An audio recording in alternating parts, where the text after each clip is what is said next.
Capítulo 115. No hay descanso para los malvados, parte 2, Casa de Piedra Negra 7 de mayo de 1996, 6:40 p.m. Neville siempre había odiado su dormitorio. Siempre había sido el más pequeño de la mansión, ni siquiera la mitad del tamaño del dormitorio de los chicos en Hogwarts, y terriblemente frío, incluso en los veranos. Su cama estaba amontonada en el otro lado de la habitación, frente a la puerta, con el gran armario donde guardaba toda su ropa a solo un par de pies de distancia del pie de la misma. Tenía una mesa de noche, un escritorio compacto Davenport, 3 retratos de hombres increíblemente viejos y descaradamente arrogantes cuyos nombres ni siquiera sabía, y un par de sillas amontonadas en las esquinas de la habitación, pero no mucho más que eso. Las paredes eran negras y azules, cualquier luz que entrara por la ventana era rápidamente devorada por su oscuridad. Incluso las velas que había encendido por la noche parecían tenues en comparación con el resto de la casa. La propiedad tenía un campo de Quidditch, una piscina cubierta con una pequeña casa adyacente, un gimnasio, un salón de baile, 5 grandes estudios que su abuela usaba para sus reuniones de Luizengamot, 3 invernaderos, una cocina que era casi del tamaño del gran comedor de Hogwarts, un establo muy grande, casi otras 10 habitaciones de invitados y muchos más lugares a los que a Neville ni siquiera se le permitía entrar. Con todo eso en mente, era difícil creer que su abuela no hubiera hecho esta habitación específicamente para él en el momento en que descubrió que tendría que acogerlo. Su brazo seguía sin poder moverse. Los curanderos habían hecho todo lo que podían, o eso le había dicho su abuela, pero nada de lo que hicieron logró revertir el daño que ese orbe abandonado le había causado. Su abuela los había criticado, llamándolos idiotas inútiles y tontos que no servían para nada, pero solo después de haberle dado a Neville su propia reprimenda, por supuesto. Le ofrecieron una especie de prótesis animada mágicamente, una que debía haber costado una fortuna y que le devolvería su extremidad, hasta cierto punto, pero en el momento en que hizo contacto con su hombro, la magia desapareció de la cosa. Fueron lo suficientemente inteligentes como para no intentar cobrarme por la extremidad defectuosa, le había dicho su abuela con amargura cuando lo trajo de regreso a casa, menos de un día después de que lo hubieran ingresado en San Mungo. Pensar que el heredero de los Longbottom ahora es un lisiado. ¿Podría ser una desgracia mayor? No sabía por qué esas palabras todavía le dolían, las había estado escuchando toda su vida. Si había algo en lo que fallaba, si no estaba ni cerca de ser perfecto, su abuela siempre estaría allí para asegurarse de que lo supiera. Incluso ahora, no podía escapar de ello. Cada vez que se veía obligado a salir de su habitación para desayunar, almorzar o cenar, su abuela se pasaba todo el tiempo recordándole la verdadera razón por la que había perdido el brazo. «No hiciste nada esa noche, ¿verdad, muchacho?», le preguntó hace unos días mientras él comía distraídamente su pastel de carne. Tus padres sacrificaron sus vidas por ti, hicieron algo para derrotar a ya sabe quién, y luego te llevaste todo el crédito, ¿no es así? No recordaba nada de esa noche, nada más que los gritos de su madre cuando Voldemort la mató. ¿Cómo demonios se suponía que iba a saber cómo hizo explotar a Voldemort esa maldita noche? El chico que vivió, mi trasero, continuó. No eres más que un mocoso patético, eso es lo que eres. ¿Lo disfrutaste, no? Toda la fama que te trajo. Nunca conociste a tu padre, así que ¿por qué demonios te importaría si él muriera? Especialmente si te dio un buen nombre y una gran bóveda. Neville cerró los ojos y se concentró en masticar el trozo de comida que quedaba en su boca. Habla cuando te hablen. No, abuela, susurró, incapaz de quitarse el odio de la voz. Va. Se burló ella. Mentiras. Todas mentiras. Después de esa cena, había dejado de bajar a comer por completo. Su abuela se había puesto furiosa y había ordenado a todos los elfos que le negaran cualquier alimento a menos que bajara a cenar con ella. Ni siquiera por la noche, cuando se suponía que todos debían estar escabulléndose, podía conseguir un pequeño refrigerio. La cocina, la despensa e incluso el sótano estaban completamente vacíos de comida. Al menos todavía tenía agua del retrete, quería evitar a su abuela tanto como pudiera. El niño que sobrevivió. Nunca había odiado ese título tanto como ahora.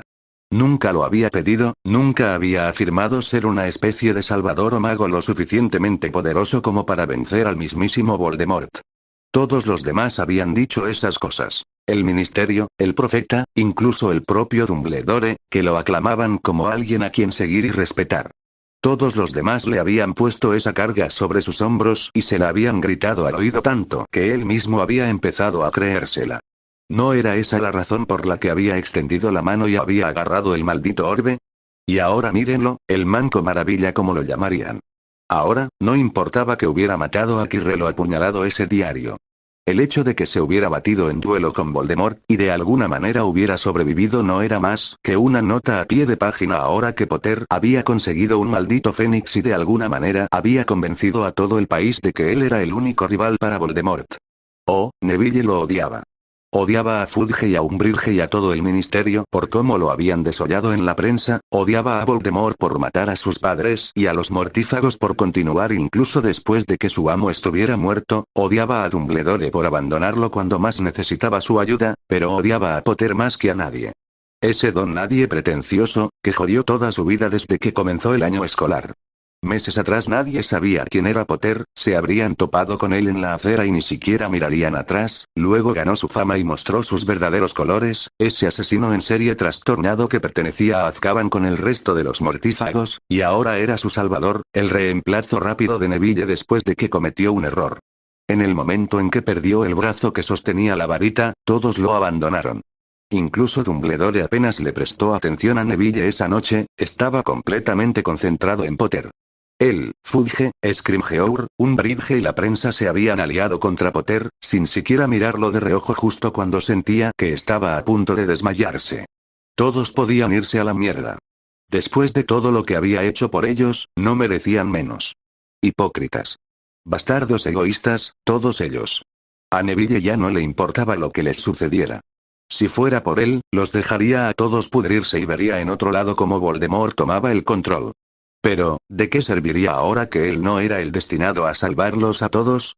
Podía irse del país y ni siquiera le dirían adiós con la mano. Podía suicidarse y ser amontonado con el resto de los cadáveres de la otra noche. Gruñó el espejo oscuro de Neville. ¿De verdad sigues con esto? ¿No te cansa? Hacerte la víctima.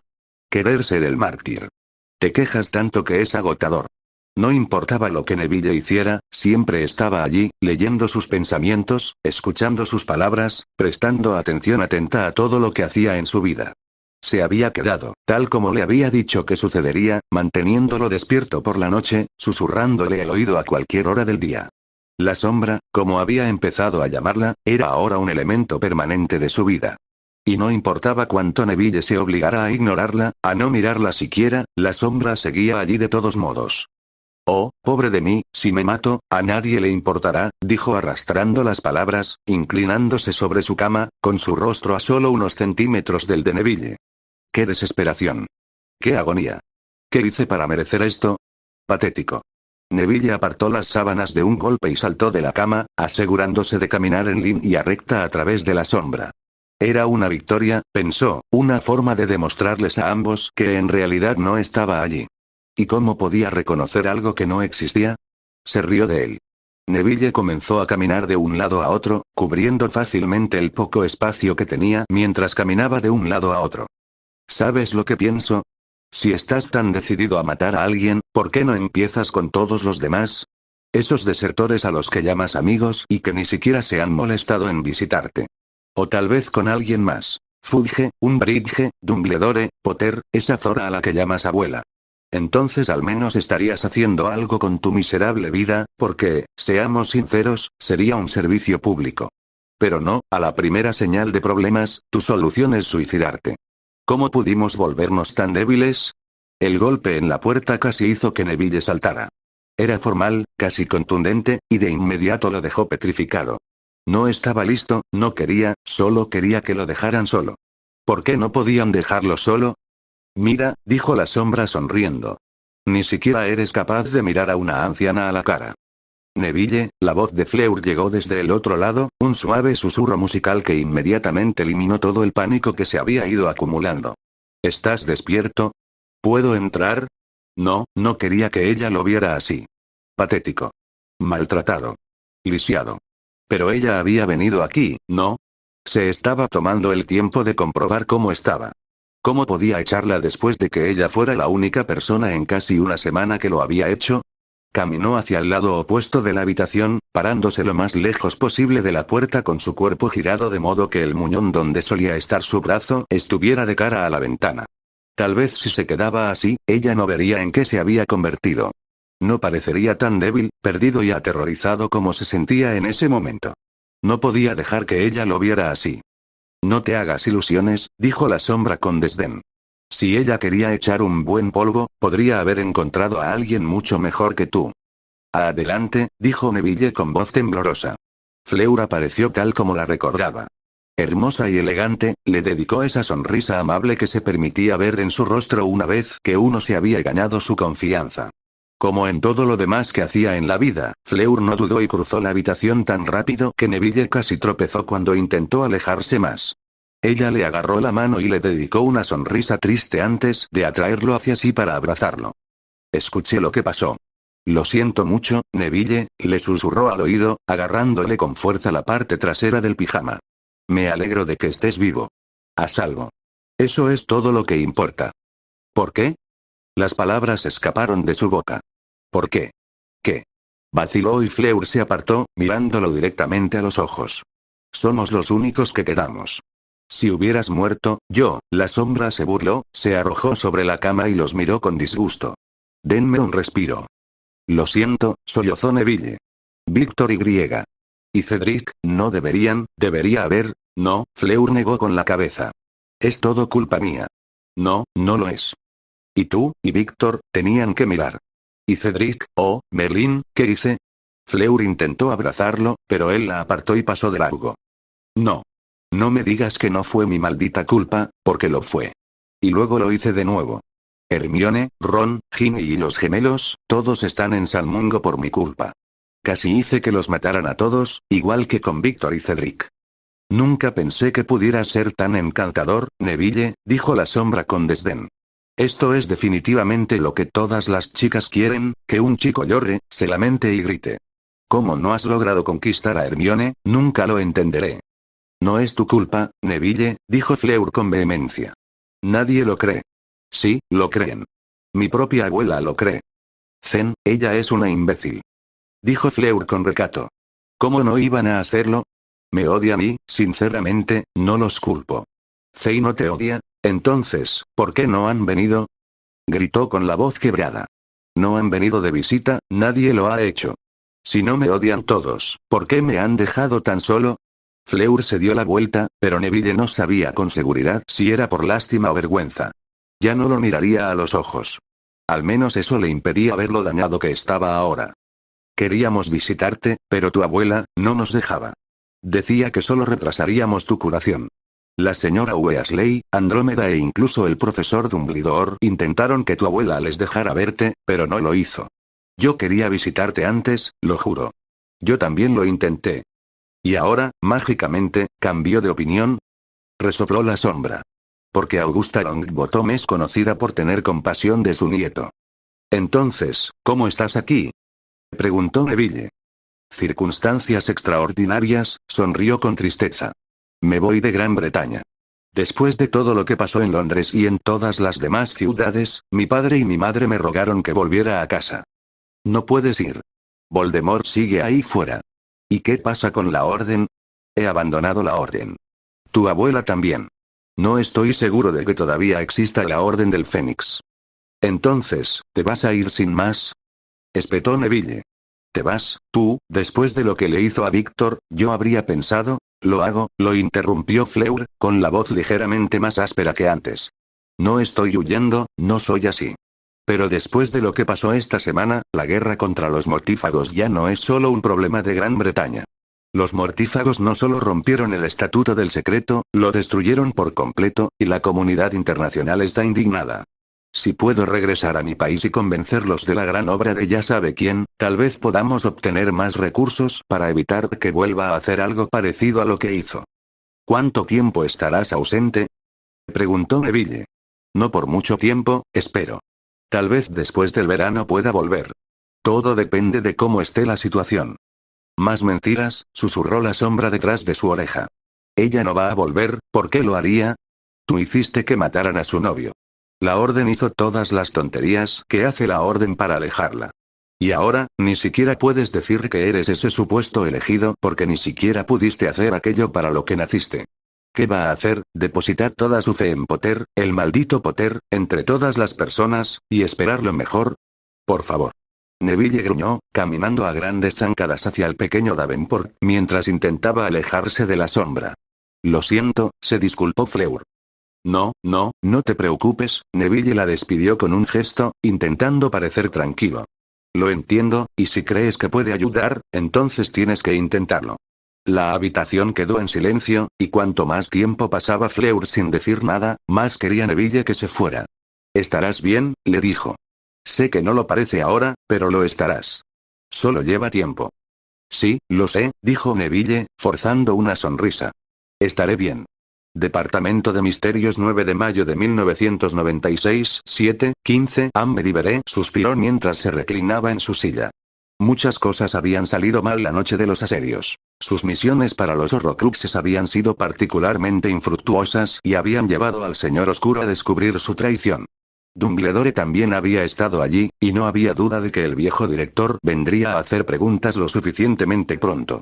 Y luego estaban las consecuencias de los ataques en sí. Todo el Departamento de Misterios se había visto obligado a actuar enérgicamente durante la última semana, no solo para restaurar todo lo que se dañó durante la batalla que Potter y los otros niños tuvieron con los mortífagos, sino también con todo lo que sucedió afuera. Con la cantidad de conocimiento vital que guardaban lejos del resto del ministerio, en última instancia era su responsabilidad intervenir en los campos de batalla y mantener el estatuto del secreto por todos los medios necesarios. Apenas había tenido un momento para descansar o concentrarse en su otra importante línea de trabajo durante toda la semana. Cada hora de sus días estaba dedicada a coordinar los esfuerzos de los inefables y corregir sus errores. Afortunadamente, tenía a los jefes de cada rama del departamento para que lo ayudaran con los casos más singulares y específicos mientras él se concentraba en el esfuerzo general. Desafortunadamente, la comunicación entre él y los otros jefes condujo a la necesidad de estas reuniones diarias que tanto había llegado a odiar. Todos llegaban al departamento de misterios a primera hora de la mañana, utilizando una sala de conferencias privada que generalmente solo se usaba para sus reuniones semestrales. ¿Cuál es la situación con los muggles?, preguntó Bedivere.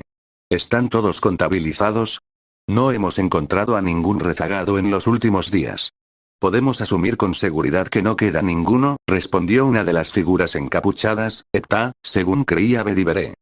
¿Habéis ampliado vuestras búsquedas fuera de las ciudades?, preguntó Miden, otro de los jefes. No es necesario. Los mortífagos nos hicieron un favor al colocar esa cúpula sobre las ciudades. Ningún muggle podría haberla atravesado. Sus cuerpos no serían capaces de soportar la magia. ¿Y qué pasa después de que los bajaron?, preguntó Tria. ¿Y a través de túneles bajo tierra? ¿Cómo puedes estar segura de que la cúpula fue la responsable de eso? Etta se burló. No somos aficionados, levantamos nuestras barreras tan pronto como los mortífagos fueron eliminados. En cuanto a la capacidad del hechizo de los mortífagos, no subestimaría la magia del Señor Oscuro. Pero no fue el Señor Oscuro quien lanzó esas marcas, ¿verdad? Planteas un punto interesante, Etta, dijo Bedivere. Todos los magos y brujas podían atravesar las barreras que se habían instalado, no solo los marcados, pero los muggles no podían. No creo que esto fuera una coincidencia. Podría haber sido un incentivo, dijo Octo. Si los magos tenían una manera de escapar de la lucha, entonces no estaban obligados a participar. Sería una forma de eliminar un obstáculo. Tal vez, concedió, pero dada nuestra historia con los muggles, no creo que ni siquiera el Señor Oscuro estuviera demasiado ansioso por declararles una guerra abierta. Eso explicaría la característica de encubrimiento del hechizo, dijo Ena. Su división fue la encargada de estudiar la magia utilizada por los mortífagos con estas nuevas marcas tenebrosas que usaron para los asedios. Logramos replicar el hechizo en un área más pequeña y descubrimos que desde una vista aérea y externa, la barrera era completamente invisible y la vista del área dividida en cuartos estaba congelada por cualquier cambio que sucediera mientras la cúpula todavía estuviera en su lugar. Sí, pero los muggles todavía saben que algo pasó, dijo Pende. Doloof hizo estallar el Big Ben antes de lanzar la marca tenebrosa, dijo Miden. Los satélites muggles deben haberlo captado. El ministerio y la IGU ya tienen gente en los gobiernos muggles que se ocupa de esos asuntos, Bedivere desestimó el asunto. ¿Ya han borrado a todos los muggles? No, no todos, respondió Tria secamente. Calculamos que lo tendremos listo en una semana. ¿Una semana? exclamó Miren. Las ciudades están prácticamente restauradas, añadió Epta. No podemos mantener a los mugles lejos de nosotros durante una semana más, se burló Pende. El proceso es más complicado de lo que te imaginas, dijo Triak tranquilamente. No tenemos que simplemente eliminar los recuerdos de los ataques de sus mentes y reemplazarlos con lo que constituye una noche promedio para el individuo. El recuento de muertos en todo el país es de 3.527.339 para ser exactos. Esas son personas que ahora necesitan ser borradas de las mentes de todos los demás que conocían, y no solo de aquellos que vivían en las ciudades afectadas, sino también rastrear a sus familiares o amigos en todo el país e internacionalmente. Tengo que trabajar en estrecha colaboración con el DMLE, DMAG, DIMC, incluso todos nuestros contactos en los gobiernos mugles de al menos todos los países de Europa Occidental han sido llamados para ayudarnos a destruir cualquier evidencia de la existencia de estas personas. Estos asedios pueden haber sido hace solo una semana para todos ustedes, pero hemos pasado más de unos pocos años abusando de nuestros giratiempos solo para terminar esto a tiempo. Entonces, si digo que tomará otra semana, sepan que eso es lo más pronto que podemos hacer nuestro trabajo. E incluso después de eso, todavía tendremos que recuperar mugles de todo el país para continuar con nuestras obligaciones. Apreciamos sus esfuerzos, dijo Bedivere con calma. Los mugles ya son lo suficientemente suspicaces, por lo que nuestra prioridad es asegurarnos de que todos sean eliminados correctamente y de que no haya cabos sueltos de los que tirar. Epta, amplíe su alcance a los límites exteriores de las ciudades objetivo y pida a nuestros agentes en el mundo mugle que estén atentos a cualquier mugle que hable de cosas que no deberían saber. Deje las reparaciones de la ciudad y la persecución de los mortífagos en manos del ministerio y del DMLE. Se ha abierto la caja de Pandora, no podemos cerrarla, pero podemos contenerla. Nuestras acciones en los próximos meses determinarán cuán catastrófica es realmente esta violación del Estatuto del Secreto.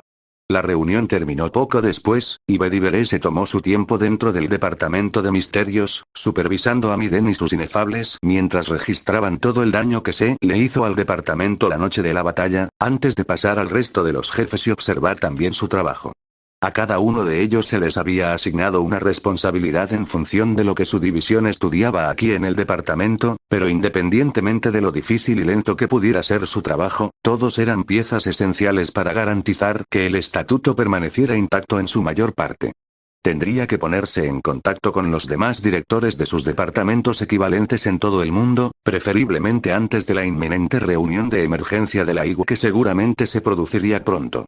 La responsabilidad de mantener el orden recaía sobre ellos al final, aunque el resto del mundo no lo sabía. En general, independientemente de las consecuencias potencialmente catastróficas a las que pudieran enfrentarse, Bedivere no pudo evitar considerar la noche como un éxito. Si bien el avance en el frente de los Horrocruxes había sido deficiente y lamentaba no haber conseguido la serpiente cuando tuvo la oportunidad, Potter realmente había brillado. En cada simulación que había realizado en su mente para estar seguro de que tenía razón sobre el chico, verlo con un fénix nunca se le había pasado por la cabeza. Dado que Dumbledore había recibido uno no hace mucho tiempo, ya era altamente improbable y, en verdad, Bedivere nunca había considerado que Potter fuera digno de uno. Esta fue una de las ocasiones en las que estaba más que contento de que se demostrara que estaba equivocado. No fue solo el Fénix, fue todo lo que hizo el chico esa noche lo que se volvió a su favor, con un poco de ayuda, por supuesto. Enviar a Kieran para que llevara a todos al ministerio había sido una táctica, pero que rindió grandes frutos. Había llevado a la gente allí y Potter les había dado el espectáculo de sus vidas. Cuando el señor oscuro se fue y todos se abalanzaron sobre el chico, nadie pensó siquiera en el hecho de que el llamado campeón de Dumbledore estaba en esa misma habitación. Cualquiera que fuera lo que sucediera ahora, Bedivere se sentía cómodo sabiendo que Potter no solo había encontrado una manera de salir del hoyo que había estado cavando para sí mismo durante todo el año, sino que se había posicionado mejor de lo que Bedivere podría haber esperado. Después de pasar horas en el ministerio, controlando a todos y estando relativamente satisfecho con su progreso, Bedivere se permitió regresar a su mansión. Se apareció en el comedor, vio el almuerzo ya servido en su mesa, solo para que las protecciones de la casa se encendieran dentro de su mente. Lanzó un rápido hechizo de revelación humana, preparándose para la batalla, solo para darse cuenta de que no había nadie dentro de la mansión. Todas las habitaciones por encima y por debajo de él estaban vacías, pero había un hombre alto, su cuerpo delineado en rojo, de pie al pie de su puerta. Bedivere no estaba sorprendido, había estado esperando a Albus durante días. Pero lo que sí le pareció peculiar fue el hecho de que había esperado afuera. Buenos días, Bedivere, lo saludó Albus con una sonrisa agradable. Bedivere estaba tranquilo mientras le devolvía la sonrisa e invitaba al hombre a entrar. Albus lo interrogó durante todo el camino a través de la sala de estar, preguntándole sobre los inefables y cómo iban sus avances con las consecuencias de los asedios. Bedivere respondió lo que pudo y dejó fuera casi todo lo demás, antes de arriesgarse a hacerle la misma pregunta a Albus. Fue muy abierto con sus respuestas, más abierto de lo que Bedivere había pensado que sería, aunque, de nuevo, eso podría deberse a que Albus sabía que los inefables ya estaban al tanto de todo lo que decía. Cuando se sentaron, ya había 2 tazas de té sobre la mesa, una a cada lado de la otra. Si hubiera querido un informe sobre el progreso, habría estado más que feliz de complacerlo en mi oficina, dijo Bedivere después de tomar un sorbo de la taza. Ah, bueno, por más fascinante que me resulte el trabajo de los inefables, ambos sabemos que no es por eso por lo que estoy aquí, dijo Albus amablemente. Debo decir que siempre tuve mis sospechas de que eras un mortífago, pero nunca pude confirmarlo. Bueno, sí, ocultar quiénes somos siempre ha sido el propósito de las máscaras. Siempre he pensado lo contrario, en realidad. Es con esas máscaras con las que le mostramos al mundo quiénes somos realmente. Cuando no las llevamos puestas, nos escondemos detrás de esas sonrisas desagradables. Aunque nunca he tenido una buena opinión de los perritos falderos de Tom. Parece que te va muy bien con el que adoptaste, respondió Bedivere con calma. Ah, Severus. Es una lástima que intentar darle una segunda oportunidad a un joven no siempre signifique que la aproveche. Me gustaría poder decir que fue un error, pero alguien me demostró recientemente que todavía vale la pena creer en la bondad de las personas. Supongo que aquí es donde entro yo. No hay necesidad de apelar a mis mejores ángeles, Albus, yo no sigo al Señor Oscuro. Ya no. Oh, no, no estoy aquí por eso, Bedivere. Los hombres viejos y sabios como nosotros ya hemos agotado nuestras segundas oportunidades. No tenemos segundas oportunidades. Los hombres comunes no lo hacen. Pero nosotros nunca hemos sido comunes, ¿verdad? Albus le dedicó una extraña sonrisa antes de tomar un sorbo de té. Desafortunadamente, no lo he hecho. Si no estás aquí para eso, ¿por qué no trajiste al resto de los aurores contigo? Preguntó Bedivere. Estoy seguro de que a Scrimgeour nada le gustaría más que traerme al Dingle él mismo. ¿De qué serviría eso? Independientemente de las razones egoístas que puedas tener, Voldemort sabe de tu traición. Tú más que yo querrías verlo muerto, lo que te convertiría en un aliado muy confiable. ¿Qué pasó con eso de que no hay segundas oportunidades? Esta no es una oportunidad de redención, sino de autopreservación. Un conocimiento como el tuyo siempre será una amenaza para Voldemort, y con esa marca en tu brazo, no hay ningún lugar al que puedas ir donde él no te encuentre. Lo mejor para ti es aceptar esta oferta, no tiene sentido fingir lo contrario. Eso suponiendo que te necesite en primer lugar, un tono frío empezó a aparecer en la voz de Bedivere. Has estado perdiendo el tiempo suplicándole al ministro y resucitando tu pequeña orden todo el año, ¿quién puede decir que no he logrado avances por mi cuenta? Albus frunció los labios y dejó la taza. Lo que te ofrezco es una asociación, una relación entre tú y yo para asegurar que Voldemort no gane más terreno. No hay desventajas aquí, no hay razón para rechazarlo más que el orgullo. Nos necesitamos el uno al otro. ¿Y qué pasará, Albus, después de que el Señor Oscuro haya sido derrotado? ¿Qué harás conmigo entonces? Bedivere se puso de pie y Albus lo imitó. Si quieres mi información o mi ayuda, necesitaré más que unas cuantas garantías. Hasta entonces, probaré suerte en esta guerra. Parece que me está yendo bien por mi cuenta. Bosque de Rendlesham 10 de mayo de 1996, 2:30 Am Rufus apareció con un crujido.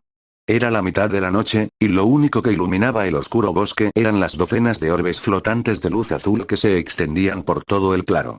Había aurores por todas partes, más de los que había visto en cualquier otro lugar, aparte de los campamentos del ministerio que habían establecido en las ciudades atacadas.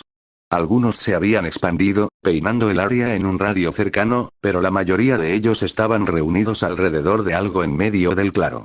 La hierba y las hojas crujieron bajo sus pies mientras caminaba hacia ellos, e inmediatamente varias caras se giraron para mirarlo. se extendió como un incendio en un bosque que había sido inundado con licor, todas las miradas estaban sobre él antes de que estuviera a medio camino de la reunión de aurores. Reverencia, tristeza y compasión estaban escritas en todos sus rostros, y era imposible para Rufus no sentirse sofocado por la solemnidad que se había instalado en el bosque. Todos comenzaron a abrirle paso, inclinando la cabeza mientras se apartaban del camino. Nadie le había dicho por qué lo habían llamado allí, pero él sabía quién era el cadáver antes de haberlo visto. Les tomó más de una semana encontrar su cuerpo, y su cadáver era un brutal recordatorio de eso. Le habían arrancado los ojos, las huellas de garras todavía eran bastante frecuentes alrededor de los agujeros de los ojos. Había un gran agujero en su estómago, pequeños trozos de sus intestinos asomaban de él.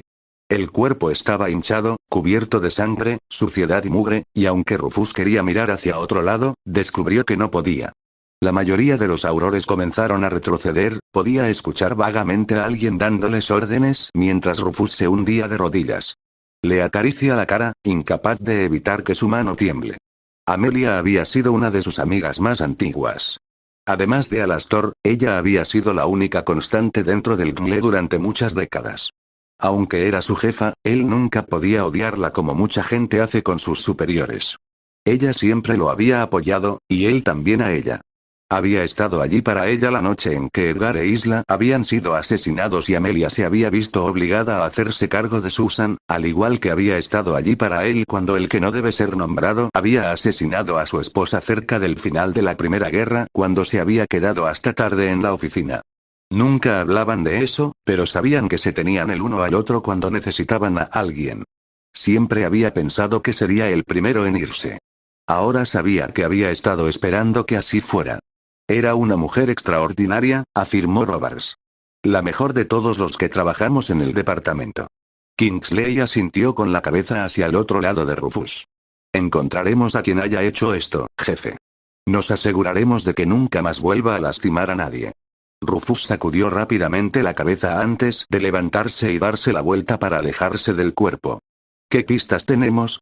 Pocos, por el momento, dijo Roberts sin rodeos. No llevamos mucho tiempo aquí, seguro que algún día encontramos algo. ¿Quién la encontró? Uno de los inefables, dijo Kingsley. Usaron algún tipo de ritual, no fue muy locuaz al respecto, y localizaron una aparición de larga duración dentro de Manchester. Reunimos a los aurores, esperando que nos llevara a una casa segura de mortífagos o algo por el estilo, pero en lugar de eso, nos dejó aquí.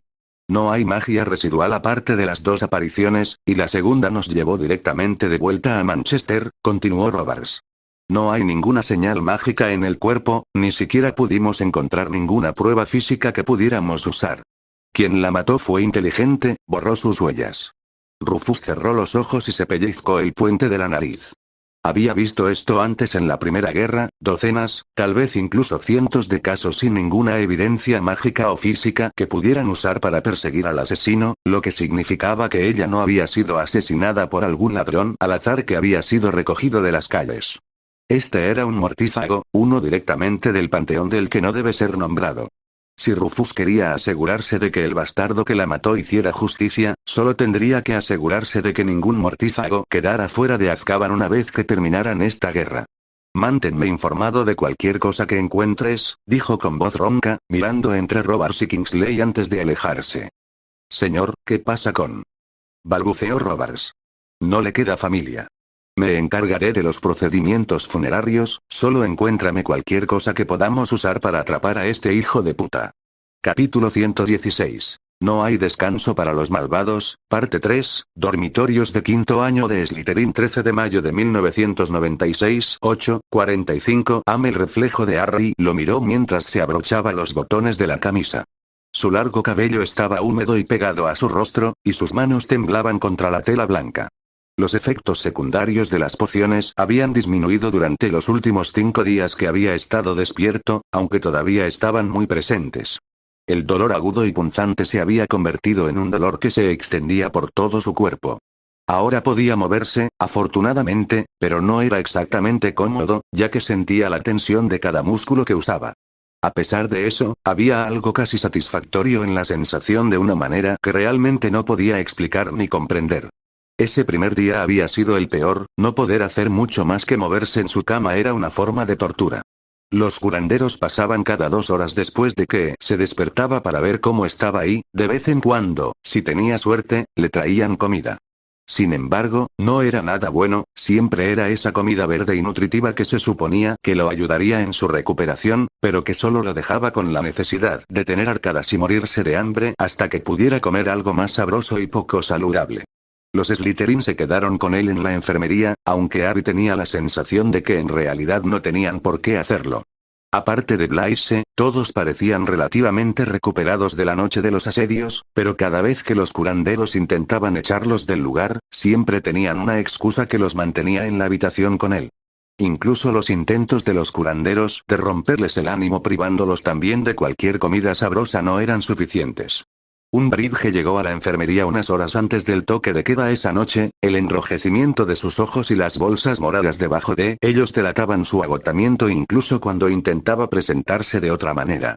Rápidamente despidió a los sanadores y colocó mamparas de privacidad alrededor de su cama para evitar que los otros Slytherin fisgonearan. No es que importara, no era como si Harry no pudiera contarles lo que sucedió tan pronto como ella se fue. Buenas noches, profesora Umbridge. Soy la directora. ¿Es ahora? Preguntó Harry con un toque de sarcasmo. Me alegro de verte despierto, dijo ella, ignorando su reprimenda. Nos dejaste preocupados por un momento. Ah, bueno, no deberías haberlo hecho. No planeo ir a ningún lado en el futuro cercano. ¿Te han dicho los curanderos cuánto tiempo más tendrás que permanecer en reposo en cama? No había forma de que Umbridge hubiera esperado hasta verlo para hacerle esa pregunta. Probablemente ella sabía más sobre su condición que él mismo. No es una fecha exacta, no. ¿Por qué lo preguntas? El domingo habrá una reunión de emergencia de Luis en Gamot. El ministro esperaba que pudieras asistir. ¿Y por qué quiere eso? Creo que sabe por qué, señor Potter. Aurora voló desde el reposacabezas y se acomodó en la cama. Harry le acarició las plumas y le sonrió a Umbridge. No me siento muy bien en este momento, pero lo consideraré a lo largo de la semana. En la mañana del segundo día, finalmente logró sentarse en su cama y en la noche del tercero, ya podía ponerse de pie y cojear un poco. Pansy y Theo lo ayudaron a entrar al baño esa noche. Aurora entró volando en la habitación detrás de ellos y se sentó en uno de los ganchos para toallas dentro de la habitación. Abrieron el agua y se fueron poco después, dejando a Harry solo para esa ducha que deseaba desesperadamente desde que se despertó ese primer día. Fue lento y saboreó la sensación del agua caliente contra su piel, pero aún sentía que era demasiado pronto cuando cerró el agua y comenzó a secarse. Tuvo cuidado con la toalla, especialmente cuando comenzó a secarse la espalda. En los meses que vivió su otra vida, se acostumbró a vivir sin la herida abierta del cuchillo de Montague en su espalda. Ahora que estaba de vuelta, era como volver a aprenderlo todo de nuevo. El dolor lo logró superar fácilmente, era la textura del mismo y lo incómodo que era incluso simplemente estar acostado boca arriba lo que era la parte más insoportable de todo. Dejó la camisa para el final, vistiendo primero la mitad inferior con la esperanza de evitar la incómoda sensación del algodón rozando su herida. Pero antes de que pudiera alcanzar la camisa, Aurora voló hacia abajo desde donde se había posado. Aterrizó en su hombro izquierdo, con la cabeza inclinada hacia abajo, y antes de que Harry pudiera girarse hacia el espejo, un dolor punzante explotó en su espalda. Se agarró al inodoro, cerró los ojos y rechinó los dientes mientras el dolor seguía aumentando. Le hizo dar vueltas la cabeza y le temblaron las rodillas mientras el dolor de sus músculos de repente se sentía peor también, pero cuando Aurora finalmente se alejó volando de su hombro, todo comenzó a disminuir. Harry miró de nuevo su reflejo, y lo primero que le llamó la atención fue esa M abultada y roja que había llevado consigo durante casi 5 años de su vida. Ahora era más grande, más voluminosa, pero ya no estaba abierta. Tan suavemente como pudo, pasó los dedos por él, sintiendo la rugosidad del tejido en comparación con la piel circundante, y cuando movió el hombro en círculos, sintió la diferencia de movilidad en comparación con lo que había sido antes. Una carcajada se le escapó. De alguna manera, Aurora logró sorprenderlo. Lo estaba mirando y, aunque estaba en su forma de fénix, de alguna manera pudo ver esa sonrisa que había visto la primera vez que posó sus ojos en su forma humana. Harry había estado de buen humor desde que regresó, pero después de esa noche sintió que no había nada que pudiera hacerlo bajar de nuevo. La cicatriz todavía estaba allí, y dudaba que alguna vez desapareciera por completo, pero no le importaba. Cuando Montague lo arrastró hasta la sala común y le atravesó la piel, le prometió a Harry que la herida permanecería abierta y nunca sanaría del todo. Verla cerrada, ya sin molestias ni dolor, le dio ganas de escupir sobre su cadáver, y eso era lo único que no había logrado hacer hasta ahora. ¿De verdad te vas, eh? Pansy se apoyó contra la puerta de los dormitorios, mirándolo con esa mirada fría y analítica que siempre tenía en su rostro. Harry sonrió, metiendo la camisa en el interior del pantalón y dándose la vuelta para mirarla. «Todo lo que sabes sobre mí, y eso es lo que te sorprende. Es por todo lo que sé que estoy sorprendido». Él resopló, agarró la corbata negra que había dejado sobre la cama y se la pasó por la cabeza. Pansy se acercó a él, agarró ambos extremos de la seda antes de que él pudiera hacerlo y comenzó a hacerle el nudo. Debía haber crecido este invierno, no recordaba que ella fuera tan pequeña como lo era ahora. ¿Cómo lograste convencerlos de que te dejaran salir de la enfermería?, preguntó. Soy el maldito Harry Potter. ¿Quién me va a decir que no? No empieces a ponerte arrogante, ¿de acuerdo? Que la gente adore a tu Fénix no te convierte en el nuevo rey de Gran Bretaña. ¿No es así? Le levantó una ceja y él se rió. Para que lo sepas, Parkinson, soy más que mi ave Fénix. ¿Y llevas ese pájaro a todas partes porque, un dulce para la vista? Harry se encogió de hombros. Pansy se burló y ató el nudo un poco más fuerte de lo que debía. Te vuelves estúpida cuando te pones cómoda. Alguien tiene que mantenerte bajo control. No es eso. Incluso si nunca hubiera tenido a Aurora, lo habría logrado, pero ahora, con ella, tengo la oportunidad de hacer algo más que simplemente sobrevivir. No pienses ni por un segundo que voy a desperdiciarla. Lo creeré cuando lo vea, dijo ella, arrastrando las palabras, alisando las arrugas de su camisa antes de volver la mirada hacia él. Pero no dejes que te arresten, ¿sí? Harry puso los ojos en blanco. Vuelvo a casa enseguida, cariño, se burló. Ella negó con la cabeza y le dio un puñetazo en el hombro antes de volverse hacia Aurora y lanzarle unos trozos de tocino, que el Fénix devoró con avidez. Buena suerte para ti y Theo, le gritó a Pansy cuando salía del dormitorio, y ella le hizo un gesto obsceno justo antes de desaparecer detrás de la puerta. Volviéndose hacia el espejo, Harry miró su reflejo una vez más. Se estaba vistiendo como él otra vez. Aparte del hecho de que la corbata era negra en lugar de verde y de que se había dejado crecer el pelo mientras había sido un fugitivo, se veía exactamente como él. No sabía cuándo empezó a hacerlo ni cuándo se dio cuenta de que lo estaba haciendo, pero Montague le había dejado algo más que la cicatriz en la espalda. Una parte de sí mismo siempre había odiado que empezara a vestirse como él, pero siguió haciéndolo de todos modos. En ese momento se sintió bien, como si de alguna manera le diera poder o lo hiciera más parecido a lo que debería ser. Pero ahora, viéndose así, simplemente se sentía mal. Tal vez con las túnicas, se sentiría mejor, a Montague no le gustaba usarlas mucho, pero una parte de él no sentía que lo haría. Sus ojos se posaron en el gran frasco de Sleekeazy que había dejado en su mostrador, era el nuevo que había comprado la semana anterior al ataque de Doloth en las 3 escobas y ya se había usado más de la mitad. Solía aplicarlo al menos 2 veces al día, ya que su cabello parecía disolver las propiedades de la poción y volverse salvaje cada pocas horas, incluso guardaba otro en la sala de los menesteres dado que eso parecía suceder especialmente cuando entrenaba. Durante años, había tratado de mantener su cabello liso, peinado hacia atrás y perfectamente en su lugar, y nunca parecía ceder, y sin embargo, en su otra vida, donde tenía que mantener su cabello desordenado y desagradable para seguir fingiendo que era Harry Potter, todavía se sentía extraño para él. Harry se acercó y agarró la botella de Sleekeazy, dándole vueltas en la mano mientras la miraba. «Oye, espejito», gritó de repente, y el espejo se movió en respuesta. «Creo que es hora de cortarse el pelo, ¿no te parece?» «Sí, claro que sí», respondió, un poco demasiado ansioso, mientras 6 brazos aparecieron detrás de él sosteniendo tijeras, peines, cepillos, una botella de agua con atomizador y una capa para el cabello que rápidamente le ató alrededor del cuello y sobre el cuerpo. «Lo mismo de siempre, supongo». «No», dijo Harry mientras tiraba los caramelos Sleekeazy a la papelera que había a su lado. «Vamos a divertirnos un poco, ¿vale? Casa de campo Parkinson 11am, ahí están», gritó Kieran cuando la puerta de la cabaña finalmente se abrió. Todos ya estaban allí esperándolos, con su abuelo sentado tranquilamente en su sillón, Rokuo caminando de un lado a otro frenéticamente, e incluso Yaxley, que todavía no se había recuperado por completo de lo que sea que los caballeros le hicieron, sentado junto al piano, presionando teclas al azar de vez en cuando por lo que Kieran supuso que debía haber sido aburrimiento. Habían pasado más de 40 minutos desde que se esperaba que llegaran los niños, después de todo, y por alguna razón, su abuelo no había querido comenzar la reunión hasta que todos estuvieran aquí. Kieran corrió hacia la entrada, dándose la vuelta justo a tiempo para ver a su hermana arremangarse las mangas de su camisa blanca mientras Theo cerraba la puerta detrás de ellos. ¿Dónde está Potter?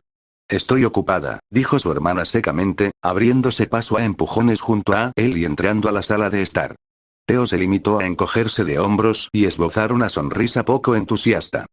¿Cómo que estás ocupada?, preguntó Kieran mientras se giraba hacia ella. Lo necesitamos aquí. ¿Qué otra cosa podría ser más importante que esto? ¿Por qué no le preguntas la próxima vez que lo veas? Está bien, Kieran, dijo su abuelo con un dejo de autoridad. Estoy seguro de que Pansy y Theo podrán ponerlo al día cuando lo vean más tarde esta noche. Él debería estar aquí. Pues no lo es, dijo su hermana con frialdad. ¿Vas a perder más tiempo quejándote por eso? Con el rostro enrojecido, Kieran no pudo hacer nada más que regresar a su asiento al lado de su abuelo. ¿Ha dicho Ari algo importante desde que se despertó?, preguntó su abuelo a los dos niños, pero miró fijamente a Theo mientras lo hacía. ¿Tenemos una mejor imagen de su experiencia la noche de los asedios? Theo se volvió hacia Pansy por un momento. En realidad, no hay detalles. Solo que ayudó en Londres antes de enterarse de lo de Montague por uno de los mortífagos de allí. Y el ministerio. Nada que no sepamos ya por los periódicos, dijo su hermana. Tendré que preguntarle en persona entonces. De repente, se oyó un portazo detrás de ellos. ¿Por qué estamos hablando de esto? Tenemos problemas más importantes en este momento. Augusto, no lo hagas, Parkinson, gruñó Roquefort. Gracias a tu plan, el señor Oscuro ahora sabe que conocemos sus horrocruxes. Tal vez si hubiéramos logrado recuperar al menos uno, no sería un problema tan grande. ¿No conseguiste nada?, preguntó Theo. Creí que tenías el mapa. El mapa estaba equivocado. El mapa nunca se equivoca, dijo Yaxley con una calma mortal. No es culpa suya que no puedas buscar como es debido en algunos cajones. No me eches la culpa de esto. Su abuelo levantó la mano ligeramente y, de inmediato, ambos hombres se tranquilizaron. La noche no fue en vano. Logramos confirmar que el Señor Oscuro convirtió a Nagini en un Horrocrux, y aunque el Señor Oscuro debe haber sido alertado por las defensas que colocó sobre el Horrocrux en la choza de su familia, esto demuestra que el mapa realmente funciona. Si así fuera, habría encontrado el maldito artefacto, dijo Roquefort. Te lo aseguro, está defectuoso. No lo es. El mapa nos da su posición correctamente, su única limitación es que no nos la da en un espacio tridimensional. El mapa marca un distrito en el que todos los edificios tienen menos de 3 pisos. No hay ningún otro lugar en el que esto pueda suceder. Arriba no es la única dirección que el mapa no considera, dijo su hermana, casi con arrogancia. ¿Estás sugiriendo que el Señor Oscuro lo enterró bajo algún distrito mugle cualquiera? Eso no es posible, no es así como opera con sus horrocruxes. No, no está enterrado, se burló su hermana. ¿Qué sabemos que está bajo tierra y se extiende por casi todo Londres? Gringotts, exclamó Kieran. Bóvedas protegidas por goblins y a las que se les pueden aplicar maldiciones y salvaguardas para mayor seguridad. Yo diría que eso cumpliría con los requisitos del Señor Oscuro, ¿no crees? Yaxley se rió. Oh, sí, eso es algo que ese cabrón definitivamente haría. ¿Por qué te ríes?, dijo Roquefort con frialdad. Si las cosas no fueran ya bastante difíciles, ahora tenemos que entrar a Gringotts, idiota. Si el trabajo fuera fácil, no sería divertido. Hagámoslo tu trabajo entonces, a ver si eso no borra esa sonrisa de tu cara. No, Corban tiene otras responsabilidades de las que tendrá que ocuparse, dijo su abuelo. Ahora que el Señor Oscuro sabe que buscamos sus horrocruxes, no tiene sentido seguir esperando. Tenemos un horrocrux, es hora de que empecemos el proceso de destruirlo. Potter va a ser un problema, comentó Yaxley. Estaba muy en contra de nuestro plan de secuestro de muggles. Me pregunto por qué, dijo Theo sombríamente. No necesitamos usar a un muggle, propuso Roquefort. Secuestramos a un mortífago, uno del círculo íntimo del Señor Oscuro, y hacemos que el Horrocrux lo posea. Los matamos a ellos y a los Horcrux al mismo tiempo, 2 pájaros de un tiro. O podríamos tener un mortífago de alto rango con un trozo del alma del Señor Oscuro que se escape e intente cazarnos, dijo Jaxley. No tengo muchas ganas de morir joven. Entonces nos aseguraremos de que no puedan escapar, dijo su abuelo. Es un buen plan.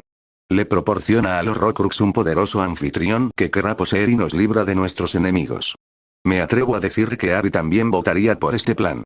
Sí, votemos por el plan que ese chico desquiciado y suicida aprobaría.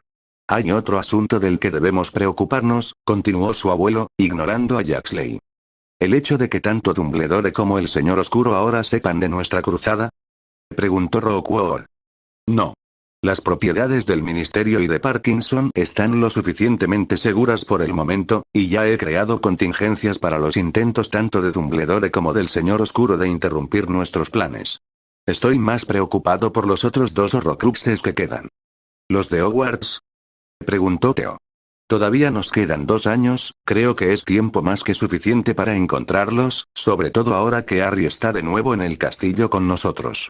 Me preocupa más quién podría tenerlos que dónde podrían estar, dijo su abuelo. La noche de los asedios, uno de los Horrocruxes fue sacado del castillo y llevado a Londres. En algún lugar cerca del Ministerio de Magia, para ser exactos. ¿Crees que alguno de los Gryffindor tiene uno de los Horrocruxes? Preguntó Kieran. Su abuelo sacó el mapa de su bolsillo y lo dejó sobre la mesa frente a ellos.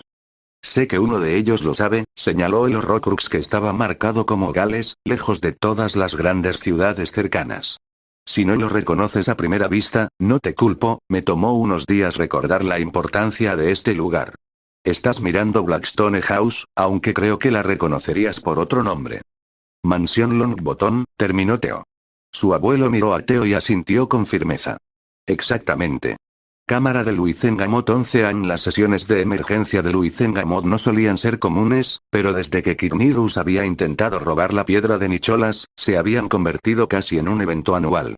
La cámara estaba completamente llena, y con cada casa trayendo tantos adultos como podían caber dentro de su podio, junto con la magnitud de la situación que había sucedido en todo el país, así como el secreto total que Cornelius había implementado, estaba a punto de estallar por el gran nivel de ruido.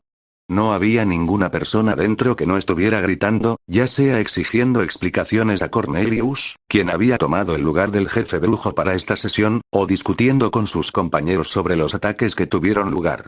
Era un caos completo, sin moderación, y aumentando a niveles que hicieron que Albus se preocupara por la cantidad de varitas que había dentro de la habitación. Todos están dentro, le informó sombríamente a Lanwar, un Hufflepuff que se había graduado hacía solo 3 años. Albus sabía que el chico no quería estar allí, él mismo habría preferido no tener esa responsabilidad hoy, pero Rufus había insistido en que la necesitaban. Gracias, Ward. Albus se volvió hacia los otros 4 aurores que estaban dentro de la habitación. Sellen las puertas. Ellos obedecieron de inmediato, y Albus logró captar la atención de Cornelius justo antes de que el portazo de las puertas resonara en toda la cámara. Silencio. El grito de Cornelius fue lo suficientemente fuerte para que todos lo oyeran, pero le tomó unos cuantos intentos más antes de que lograra controlar a casi todos. Sé que todos quieren respuestas y las obtendrán, pero primero debemos cumplir con la tradición. De repente, una luz se iluminó en el podio vacío de Bones, y cuando Cornelius se levantó y se quitó el sombrero, la enorme ausencia fue suficiente para silenciar por completo la habitación. Como algunos de ustedes ya saben, Amelia Bones fue encontrada como una de las víctimas de los asedios a nivel nacional que enfrentamos la semana pasada. Como la última de su familia, me entristece decir que con su muerte, también termina el linaje de los Bones. Mientras decía sus palabras, la bandera que representaba el sigilo de los Bones comenzó a arder, sus cenizas se convirtieron en estrellas blancas en miniatura que se elevaron a través de la cámara y se incrustaron en el techo, uniéndose al resto de las familias caídas de Luizengamot. Su ausencia será extrañada, y nosotros como consejo buscaremos honrarla a ella y a su familia a través de nuestras acciones aquí. En su lugar, estoy orgulloso de anunciar que la Casa Not, liderada por su patriarca, Titus, se unirá a esta asamblea. Cornelius se volvió hacia Titus, que había estado esperando pacientemente a su lado con una sonrisa orgullosa, y le ofreció su mano. Es a través de la tragedia que lo traen a bordo una vez más, pero no por eso es menos merecido. Somos afortunados de tenerlo con nosotros, señor Not. Gracias, jefe brujo. Titus estrechó la mano de Cornelius con fervor. Y gracias a todos, se dirigió al resto de Luizengamot. Conocí a Amelia solo una vez en mi vida, pero desde esa ocasión, me di cuenta de que era una buena mujer. Con su muerte, deja unos zapatos bastante grandes que llenar, pero les prometo que haré todo lo posible para hacerlo. Hubo aplausos corteses en toda la sala, algunos más apasionados que otros, pero Titus apenas pareció reconocerlos mientras caminaba hacia su podio y admiraba la bandera dorada que reemplazaba a la bandera de los Bones. Había algo extraño en ese hombre, y aunque Albus nunca había considerado a los Nob como posibles mortífagos, y todavía no lo hacía, había algo detrás de los ojos de Titus que lo inquietaba. Ahora que hemos dejado de lado las formalidades, podemos abordar el motivo de esta reunión de emergencia, dijo Cornelius, y en cuanto la sala estalló de nuevo en gritos y exigencias de todos. Una vez más, trató de calmar a todos, pero esta vez la multitud no reaccionó al golpeteo de la grava. Silencio. La sesión informativa cubrirá la mayoría de sus dudas. Todas las preguntas serán respondidas después. Silencio. Al final, Albus y los Aurores se vieron obligados a intervenir antes de que la sesión pudiera volver al orden, e incluso entonces, tomó casi 10 minutos. La noche del 2 de mayo, aproximadamente a las 21 horas, 7 ataques simultáneos fueron dirigidos por todo el país por conocidos mortífagos del círculo íntimo de ya sabe quién. Todo el Luizengamot gritó indignado, pero esta vez, Cornelius no se detuvo y esperó a que todos se callaran de nuevo. Se levantó de su asiento y gritó por encima de todos los demás. Estos ataques fueron meticulosamente planeados y orquestados, y casi han destruido el estatuto del secreto que se puso en marcha para protegernos a todos, lo que resultó en las vidas de casi 300 magos y brujas e incontables mugles más. ¿Qué importan? Gritó una voz entre la multitud, una que Albus no pudo identificar, y hubo varios gritos de asentimiento. Durante estos ataques, tanto Hogwarts como el Ministerio fueron el objetivo. Afortunadamente, no hubo víctimas en la escuela, pero los mortífagos lograron entrar en el Ministerio y atacar tanto el DLE como el Departamento de Misterios. ¿Qué pasa con Potter? ¿De verdad tiene un Fénix? ¿Dónde está? ¿Luchó contra ya sabe quién? ¿Le pegó? La multitud estaba empezando a agitarse una vez más, pero en lugar de unirse a ellos en un intento de hacerlos callar, Albus sacó su varita y lanzó una onda de choque al aire que inmediatamente silenció a toda la cámara. Gracias, Albus, dijo Cornelius con un dejo de diversión. Sí, ya todos habéis visto las fotos. Era inevitable. Me temo que no hay una forma fácil de decirlo, salvo decirlo claramente. Albus y el joven Neville estaban diciendo la verdad el año pasado. Ya sabe quién ha regresado. Yo estaba allí para verlo, así como Albus y docenas de testigos más. Además, nos hemos puesto en contacto con el señor Ollivander para examinar la varita de las fotos, y también ha confirmado que es la varita de ya sabe quién. Aunque parece diferente, no tiene sentido negarlo. Ya sabe quién sigue vivo y operando de nuevo en Gran Bretaña. Potter. ¿Qué pasa con Potter? ¿Dónde está el niño? ¿Has capturado su Fénix? Deberían meterlo preso, exigió Amos Diggory. Es un asesino. No, dijo Cornelius. El señor Potter ha sido absuelto de todos los cargos criminales de los que era sospechoso. Las fotografías no eran del propio Potter, sino de un mortífago que intentaba incriminarlo. Fue este individuo el que atacó Hogwarts con un grupo de ladrones, mientras que muchos vieron al propio señor Potter ayudando en el asedio de Londres. ¿Estás seguro, jefe brujo? La voz de Lucius Malfoy se escuchó por encima de todas las demás. Así es, asintió Cornelius, e incluso Albus se sintió convencido de su convicción. Rufus Scrimgeour ha dirigido esta investigación personalmente, si estuviera aquí, te lo diría él mismo. ¿Y qué pasa con ese individuo que se hizo pasar por el chico Potter? Preguntó Titus Not. ¿Qué castigos recibirá por los asesinatos ahora que Azkaban ya no es una opción viable? El ministerio sigue trabajando en la construcción de una nueva instalación temporal que pueda utilizarse en lugar de Azkaban por el momento. A pesar de eso, me temo que este individuo sigue suelto. Los estudiantes de Hogwarts dicen que mató a Elijah Montague y que los habría matado a ellos también si el señor Potter no hubiera aparecido y lo hubiera echado del recinto. ¿Y podemos confiar en estos niños? Preguntó Lucius con evidente desagrado. Eso espero, Lucius, uno de ellos era tu hijo, respondió Cornelius. La verdad es que, independientemente de la veracidad de estas afirmaciones o del resultado general de la investigación del DMLE sobre él, el señor Potter nos tiene en una situación difícil. Todos han visto las fotos, lo han dejado bastante claro, así que todos vieron a su Fénix. No hay ninguna celda en la que podamos colocarlo ni ninguna protección que podamos idear que impida que ese pájaro lo libere en el momento en que lo coloquen allí. Más importante es el hecho de que estaba poseído por ya sabe quién en persona, lo que de alguna manera lo ahuyentó. Eso es algo que se había creído imposible hasta ahora, y dada la apariencia del Fénix, parece indicar que estábamos equivocados sobre cómo percibimos la profecía. Neville Longbottom, por mucho bien que nos haya hecho en el pasado, claramente no es el niño del que habla la profecía. Eso es absurdo. Gritó uno de los aliados de Augusta. El propio Bedivere lo ha confirmado. El señor Potter no solo cumple con los requisitos de la profecía, al igual que el joven Neville, sino que también ha recibido la bendición del destino. El señor Potter es el destinado a vencer a ya sabe quién, así que si tenemos alguna esperanza de hacerlo tendremos que trabajar con él de cerca ahora que ya sabe quién ha demostrado estar dispuesto a iniciar una guerra pública por Gran Bretaña. Entonces, ¿dónde está?, preguntó Winter Parkinson, la primera hija de Bedivere. A alguien así no se le debería permitir andar por ahí a su antojo. Debería estar bajo la supervisión del ministerio, preferiblemente viviendo dentro de este edificio, para asegurarnos de que realmente nos sea de alguna utilidad. Como ya le he dicho, señora Parkinson, no serviría de nada capturar al muchacho. Ahora mismo se está recuperando de las heridas que sufrió durante la noche de los asedios, pero la señora Umbridge me ha dicho que ha transmitido la invitación a esta reunión. Todas las miradas se dirigieron inmediatamente a Dolores, y la mujer se puso de pie. Me habían asegurado que vendría, pero ya no parece que sea así. De todos modos, el DMLE y la oficina del ministro trabajarán estrechamente con él y su tutora, Madame Longbottom, para lograr que coopere con nosotros. Sus esfuerzos durante la noche de los asedios demuestran que está más que dispuesto, por lo que no debería ser demasiado difícil hacerlo. Dolores se sentó y, de inmediato, todas las miradas de la sala se dirigieron hacia Augusta Longbottom. En lo que a todos respectaba, a ella le acababan de otorgar autoridad sobre la persona más importante de Gran Bretaña y, por la expresión de sus ojos, ella también lo sabía. La sonrisa que le dirigió fue suficiente para ponerlo nervioso. Ilkley 11 años cuando Susan falleció hace unos meses, Amelia quedó como la última de su familia.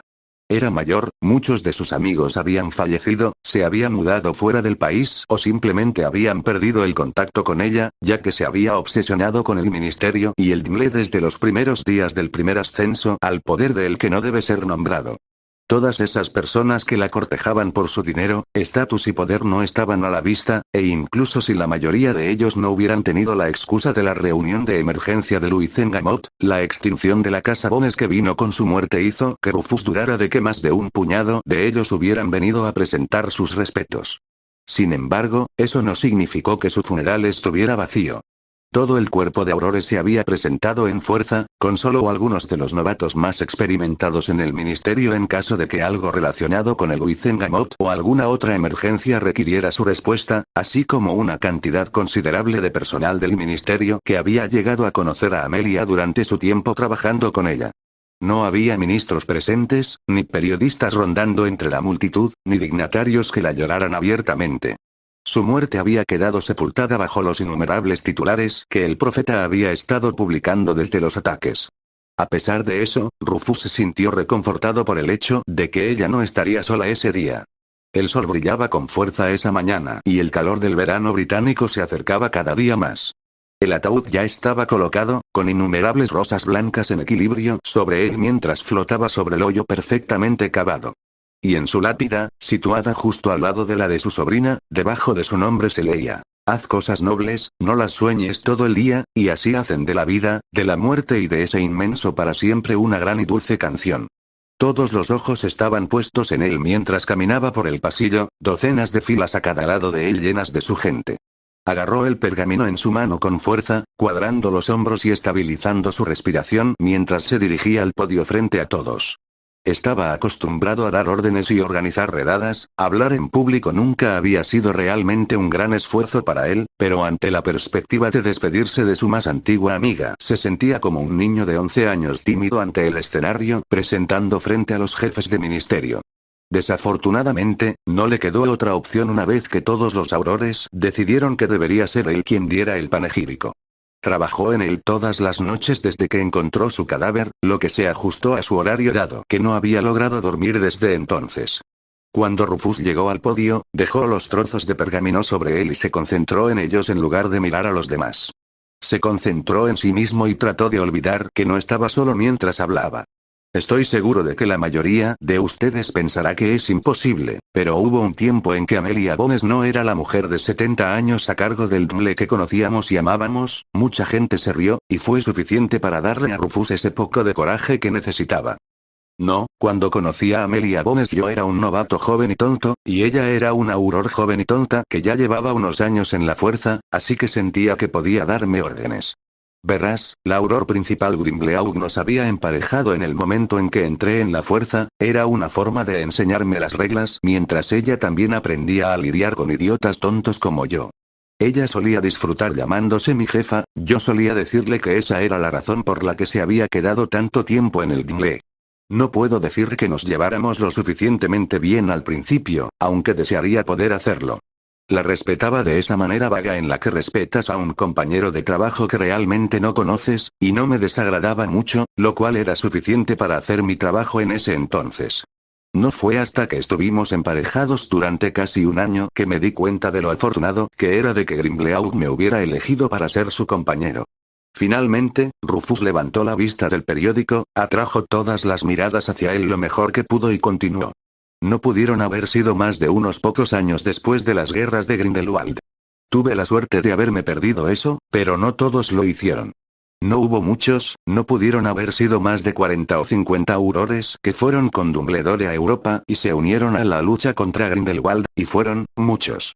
No creo que tenga que explicarles el daño de la guerra, especialmente no después de lo que sucedió la semana pasada, pero lo que Grindelwald hizo en su tiempo fue peor de lo que nadie había visto hasta ese momento. Fue brutal. Inhumano. Incluso a día de hoy no sabemos el recuento oficial de bajas de las brujas y magos que fueron asesinados en esos casi 6 años. Solo 7 regresaron a Gran Bretaña, y la mayoría de ellos dejaron la fuerza inmediatamente después. Pero había un auror, Oakuood era su nombre, y se quedó. Era mayor que la mayoría, y apenas hablaba con nadie, pero por lo que me dijeron, era muy querido, pero después de la guerra era diferente. Era un tipo furioso y violento, y siempre tenía su varita en la mano. En aquel entonces, cuando tenía 18 años, me daba miedo acercarme a hablar con él. Creo que incluso Amelia le tenía miedo porque ella también lo evitaba. Todos se quedaron en silencio y, con el rabillo del ojo, Rufus vio una figura apoyada contra un árbol en una pequeña colina cercana.